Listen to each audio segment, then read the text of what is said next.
Okay, it's Toby from Heavyweight MMA today with Blair Bretag, the first round killer. Seems to be having a few KOs in the first round. How are you, bro? Good, mate. Thanks for having me on, hey? Yeah, man. Do you think you'll ever see it past the first round? That's my first question. Oh, I keep getting that every interview. It's like I'm allergic to the second round. Look, I'd love to see what second round Blair can do. Obviously, first round Blair is pretty exciting, but yeah, I mean, if I don't have to see the second round, I'm not complaining, that's for sure. Yeah, for sure. Kind of, it springs to mind Josh Kuhn. Remember, he was just smashing everyone, and then as the things wore out and he was tested a bit more, yeah, I'd say probably fitness faded a little bit in the later rounds and that. Do you think that happened to you, or do you think you got the ability to keep pushing on? I mean, you look at the caliber of guys that I train with and how they perform in these late rounds. So I'm doing the same training and same regime and got the same intent with these guys. I just don't have that ring time to really kind of tell. Like, you can be battle tested, but until you get to that point, like, yeah, it's really hard to say. I was actually really hoping that Kepu was going to come out and test me. I knew he had good striking and he's got that experience in the ring to kind of go the distance. So I was looking forward to see like how the fight would play out the more time I had in the ring. But so you can't complain about a quick finish. Yeah, man. You just mentioned training the guys you train with. Obviously, Tom Nolan and Dom Marfan. They're the ones I kind of pay the most attention to. Dom's an energizer bunny, right? Like, he can go hard as long as he's in good condition, right? If he's in a good condition, like he's got energy for ages, right? Yeah, he literally just, how you see him in the ring, that's him 24/7. He's just full of energy all day long. Man eats more than I do, and he just sits at lightweight, just full of energy. So whatever he's taking, like whatever he's like goat's curry and whatever he's having, is full of energy. So yeah, I want some of that. That's it, man. Hey, I was gonna just ask you about your background and stuff. You mentioned you're from Bundaberg in something I listened to. What's your start out, and where did you kick off into training martial arts? Yeah, I'm from Bundaberg, and when I was about 14, 15, my brother, he's about 10 years older than me, and he did martial arts. And I always looked up to him, and I begged my mum for ages to let me join martial arts. And I was playing football, and she's like, no, no, no. And then eventually she said yes. And that was kind of it. I just fell in love with martial arts and everything that it kind of does for you. Now, my brother was a professional Muay Thai fighter at that time, and I was a bigger guy in the gym. So I was his training partner for years as he was winning Australian title fights, Queensland title fights, and making a mark in his career. So I was kind of always involved with martial arts over the last 12, 13 years. But it's not until recently when I joined Team Compton, once I moved to Brisbane, that it's really kind of taken that next level. It's always been a part of me. It's always been a part of my journey. But I've really kind of made it my own over the last kind of 2-3 years. How was did you have an amateur career in like Muay Thai or any kickboxing or anything? Yeah, I had 4 Muay Thai fights. 2015, I think, was my last one. I only lost once, and that was to Darcy Noonan, who I won against earlier in the year. But yeah, I did 4 Muay Thai fights, unpadded, like Rumble at the Ridge and a few kind of local Brisbane circuit. And that was kind of really, really nice. I only fought once a year just to kind of like test myself. But yeah, it wasn't until I started training at Compton that MMA became a bit of an option. It was kind of like, hey, I want to fight again. And Elliot was like, well, do you want to try MMA? I'm like, why not? Like, I'll try anything. And after that first fight at Beatdown, it kind of just took off from there. I just went into it. Nice, man. How many years of grappling do you have under you now? 5 weeks before that Beatdown fight. So I think I just hit 2 years in grappling. Nice, so man. I went into that fight with... So you go? Sorry, go on, bro. Go on. Yeah, I was 5 or 6 weeks out from that fight, and I only just started grappling and wrestling. So in the scheme of things, I'm still a white belt. But I train with an unreal team. And like I said, I train full time. I live in the gym with my business and my training. So it's not like I'm just training once a week. It's every day I'm putting the work in. So I'm kind of looking forward to being tested in the cage with my grappling, because it's kind of like that untold secret. No one's really got me to the ground yet. People have tried, but not even saying that I can do well on the ground. I just want to see what I can do. And I was looking forward to that fight where someone takes me down. I can kind of really see what I'm made of. it's uncharted territory for me. So it's mainly in Yeah. the cage, but yeah. Yeah.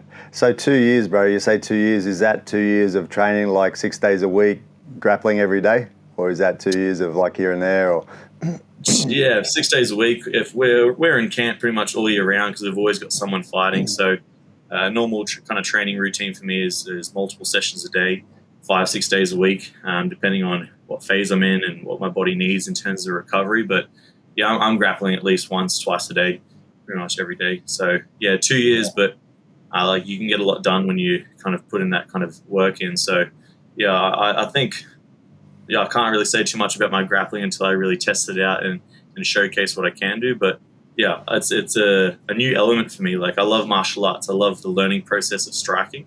So to then become a new student for jiu-jitsu and wrestling has been incredible. And I think that's part of what I've really fallen in love with MMA is it's not just one thing, right? It's not like, right, learn to punch and go for it, right? I've got to learn how to do this. I've got to learn how to do this. I've got to put those together. And then if that doesn't work, I've got to find counters for this. It's a forever evolving thing, and there's so much to learn. So, yeah, becoming a student of the game again has been absolutely incredible. Did you feel? I know just personally when I was a stand-up guy, and then just a few times just in the gym, guys just took me down like when we're mucking around, and it's like you feel like like they say, like dragging into the ocean and all that, man. You feel like a fish out of water when someone takes you down. Did you feel that? Do you feel like you've evolved from that sort of thing? Yeah, I feel like I don't think I'll ever say that I'm fully out of that. And when you've always got someone that's better than you, prime example is Don Marfam in the gym. It's never an easy round. Not that anyone is an easy round in the gym, but you're in for a rough round when you're going up to the likes of him. But yeah, early days when I jumped straight into the pro class. Like I didn't do nighttime classes. I jumped straight in with the pro team, and as a dude that didn't even know what grappling was, yeah, for a few months there, it was just learning to breathe and get control of the emotions of what grappling does to you. But yeah, we're definitely surpassed that, and I'm becoming a bit of a threat in the gym now, especially being a bigger dude, bigger weight division, learning how to kind of use that size to my advantage. So I'm starting to see the light at the end of the tunnel, seeing the good side of grappling. That's good. Like what's his name? John Donaher always says something you can master a skill in 5 years if you really like focus on it, you know. So you got to be on the way there, right? With doing like full-time MMA training, a lot of grappling being implemented there, right? Yeah, for sure. Yeah, and like I said, it's 2 years full time, and I love the journey. And when you kind of love the journey and love the process of it, you're not in a rush to get to the end. You really want to make sure that you're taking every step the right way and putting that time in. So, yeah, I'm looking forward to the day that someone takes me down in the cage and I can really put on a show, right? Really showcase that I am a all-round MMA fighter, not just a striker. Yeah, man, you say you enjoy the training. What aspects do you think you enjoy the most? Like when do you wake up and think, oh, it's good, it's whatever today? Like what things do you like? Oh, yeah. Every day is like that. Like, so I do my business in the gym as well, and like we'll train multiple times a day. And the way that kind of we run the gym here, like you don't really know what the session is going to entail. Like Steve Compton's always kind of evolving, right? Today we did a drill today that none of us have ever done.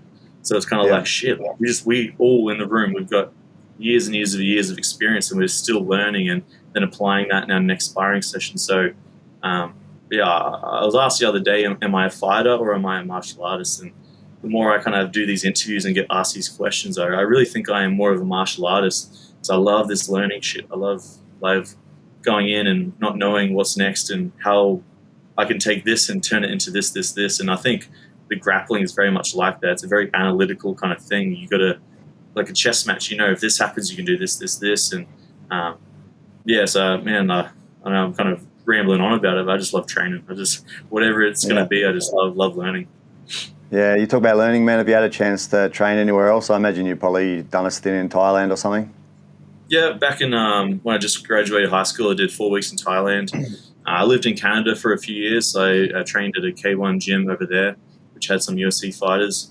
I've jumped around and trained a few gyms in Brisbane as well, and got some good relations with the guys at Cork Box and a few other gyms. So we've also got an open door policy here at the gym. So we got a lot of guys joining the gym and coming in, like John Fraser's now part of the team. And so, Yeah, I think that's a real big part of it, is kind of broadening your horizon and seeing what else is out there. Because not that you get closed-minded, but sometimes you got to see what is on the other side of the fence. What are these people doing? How do these people apply themselves? So yeah, I got a bit of training going around, and I love kind of opening that door to new people. Yeah, man. You mentioned corporate box. Is Shaggy still there?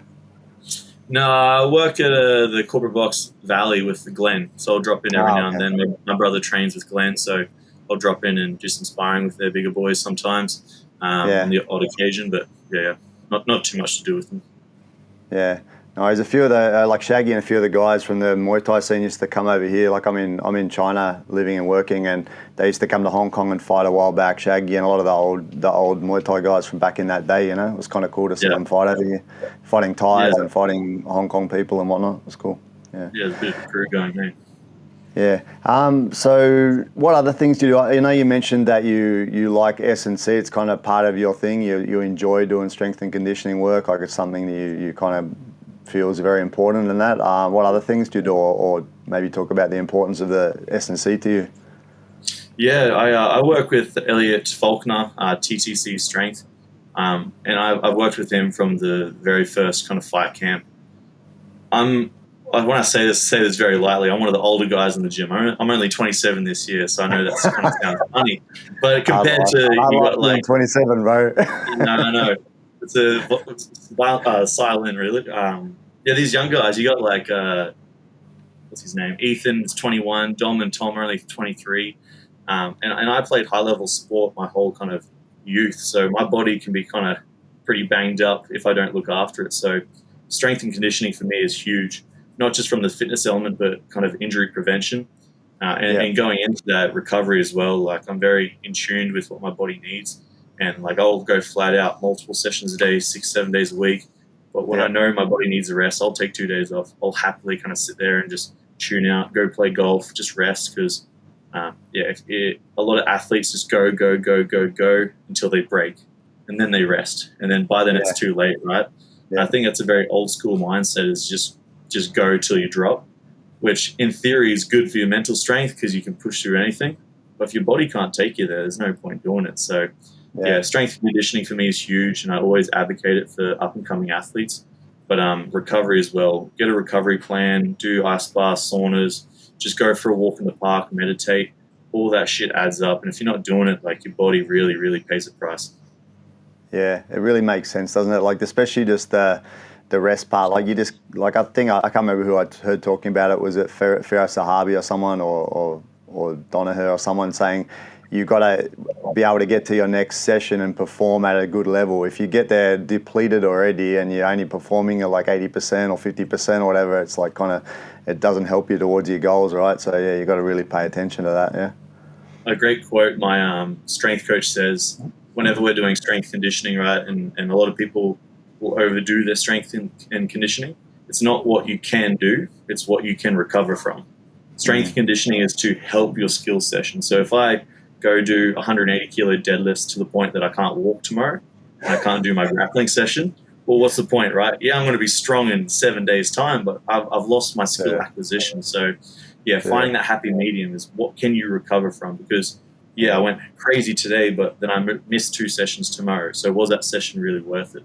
It's a constant kind of battle of what you can recover from and making those adjustments every camp, every week, depending on the person as well. Yeah, I imagine it's good too. Now you're slightly bigger than some of the guys there, and you got that old man, 27-year-old strength, bro.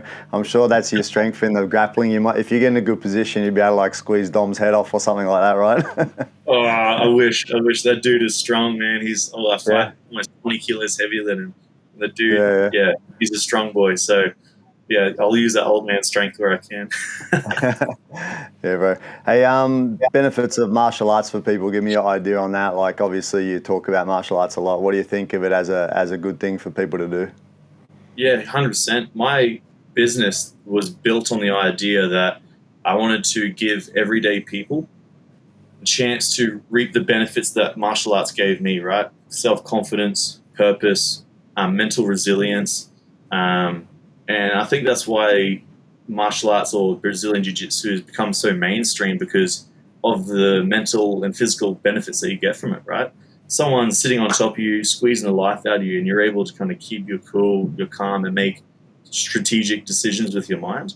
You apply that to your life, that's huge, right? When tough shit's going down, right? Financially it's tough, or work's going to shit, but you can stay calm and you can make logical decisions and move forward. It translates so well. So my whole business is everyday people. I call them everyday warriors because they're everyday people with everyday problems. They come in, they train their ass off, they get yelled at, they have a laugh, they cry sometimes, but when they leave the gym, they feel like they're on top of the world. They feel like they're a warrior who can take on what life throws at them. So yeah, I'm a big advocate for martial arts, not even for a fighting sense, just for the mental and physical health that you get from it. So yeah, I love that it's becoming so mainstream, and my whole business is run off that exact idea. Yeah. Yeah, man, you make me think of my kids. I got two little guys here and two in Australia, but the two guys here, their life is so easy. I'm so happy they're doing jiu-jitsu, because if you took that away, they got nothing uncomfortable in their whole life. Yes. So they got to at least be there, grappling and getting under pressure and having to push themselves and that in one way, because the rest of their life's just too easy. You got to. That's why I think it's popular now. Yeah, you nailed it on the head right there with the nothing else is making them uncomfortable. You've got to get uncomfortable and learn how to deal with that pressure, right? Because when something comes along and it puts you in a bad place, puts you in an uncomfortable place, and you don't know how you react to it, you don't know how to respond to it, you fall apart, right? But if you can train yourself to go through that shit every single day, when something bad happens to you, okay, let's brush it off, let's keep going. So yeah, I think it's huge for kids. They really need to get into some sort of martial arts. I kind of said to my partner, I don't know if I'll let my kids fight, because my body's going to be riddled with injuries for the rest of my life. But I want them to do martial arts. I want them to benefit from everything that I've got from it as well. Yeah. The thing for me with the competition, man, is that takes it to another level again, right? Like, I was only amateur level kickboxing, for more than 10 fights. And I feel like I take that into my life. Like, I go into a boardroom to talk to people or whatever, and I feel comfortable because I've put myself in front of 1,000 screaming people, to do something that everyone's staring at you, your friends and family. So to do something of lesser importance in a way is like easier because of that, yeah? So that's it's a massive thing. I like these white collar things people do and that, again, putting themselves in an uncomfortable position, really testing their fortitude and stuff, and it leads them to be a stronger person, yeah? Yeah, 100%. I agree with everything you just said, 100%. Yeah. Bro, so what about your future, bro? Obviously, it's pretty early in a piece. You're four fights in, but what do you see as your short-term goals, long-term goals? Yeah, this last fight with Kepu, I knew that it was going to put me on the next kind of platform in terms of where I stood in the division, how people viewed me as a fighter in the local circuit. And that's not disregarding my last three performances, but Kepu was the next caliber of athlete, next caliber of fighter. So I knew when I beat him, it was going to put me on that next kind of level. The fact I beat him in the fashion that I did, I feel it has kind of bumped me up a little bit higher. I'm kind of trying to take advantage of that at the moment and try and finish the year strong. I'd love to finish the year in a great position where maybe start of next year I'm looking at a belt, or every fight from here is against another high caliber guy. I'd love to go through the division and keep it exciting. We've got a really busy division at the moment in the middleweight, and we've got some great athletes coming through, and I'd love to keep fighting these really, really good guys. Purely to test myself, because I want to see how good of an athlete I am. I want to see how good of a martial artist I am and test myself against Australia's best. And yeah, where that takes me, it will be a byproduct of my actions, right? If I can keep getting these first round finishes, it'll be hard to deny me a belt at the start of 2025. If I meet my match, well, then I'm going to learn a lot from that, and then I'm going to come back bigger and stronger. So short term, I just want to keep active as I can this year. I want exciting fights. I want the bigger fights, and I want to be that draw card for the middleweight division. Long term, look, I feel like I'm starting to get to a point in my career where I can start making a map of where I can see it going. We got a bunch of guys just signed a Dana White Contender Series this year, which is awesome for the Australian MMA scene. Really, really good for these up-and-coming athletes. And I think next year we're going to have another massive influx of guys. So I'd be lying if I said that wouldn't appeal to me, right? Trying to get to a position next year where I'm undeniably one of the best guys in the country and I could go to that next level. So short term, give me exciting fights, test myself as an athlete, and hopefully I can earn that shot to kind of get on that world stage and get a contract. Yeah, sounds good, man. Any key guys you'd like to throw the gauntlet down to, bro? Any guys you'd like to crack in the current divisions over there? I'm not sitting here like cherry picking. Like I said, there's exciting guys in the division at the top end, the middle end. There's new guys coming in. They're exciting. I'm not the guy to sit here call people out. I'll let the guys in the big chairs make those decisions. Hopefully, Eternal's looked after me really well in terms of giving me exciting fights. Kepu was exciting. I was originally teamed up with to fight Christian Lappan in that last fight. He's an awesome athlete coming through the pro division as well. Darcy Noonan coming into the pro division. And there's lots of guys at the top end as well, which are still very active and very dangerous. So I trust what Eternal can kind of line up for me. They've made some exciting fights for myself and other athletes. So, yeah, I've put my wants and my needs out to them and my management team, and I'm just looking forward to seeing what they come back with. Hopefully we hear something soon so we can kind of announce it and go from there. Awesome, man. Look forward to seeing you in action again. Actually, I'm over at I'm going to go over and watch the Eternal in Perth, man. Any chance of being on that card or no? That's I know this card's pretty stacked at the moment. I've put my kind of my thoughts and feelings out to Cam and his team, and yeah, hopefully we hear something back. I know it's a pretty hard card to get on because it is so stacked already, but I am a draw card. I am exciting. If there is a matchup there that they're willing to make, yeah, I'm already back in training straight from that last fight. Even if I'm not on that card, we got Tom Nolan gearing up for 305, so I'll be in the gym every day, being a good teammate for him, helping him along the way, and I'll probably be over there to kind of support him anyway. So yeah, I'd love to be on that card because I'm fresh, I'm ready to go. And I think it's a perfect card for me to get on there and make another statement. Awesome, man. Yeah, that'd be awesome if we can get you over there. Tom Nolan, man, he just reminded me his last fight. Fucking, he's awesome to watch. Like, he just throws it all in there. Live by the sword, die by the sword, right? 100%, man. He's an incredible athlete, bro. Like you look at all of his fights and through Eternal as well. He has that Team Compton style before he even joined Team Compton. Hey, like. And you can see his evolution every fight. He goes in there and he's willing to put everything on the line, and that's why he got signed so early, because he's exciting. He goes in there, and I think that last fight showed his evolution as a pro athlete on the world stage. And I reckon this next fight's going to be the same. He's always exciting. It's always going to be a fun fight. He's out there for blood. So he's Are you watching the UFC live? Yeah, bro, I'll be over there. Yeah. I'm 90% in the UFC. I'm just waiting the ticket process to go through, but it should all be good. Yeah. Yeah, cool. No, that'll be an awesome event for him too, having all those big names there. Yeah, awesome, bro. All right, man. Blair, thanks for your time. I appreciate it. And like I said, looking forward to seeing you perform in the future, man. Hopefully sooner than later. Cool. Thanks for having me, mate. Appreciate it. All right. Cheers, bro. Thanks.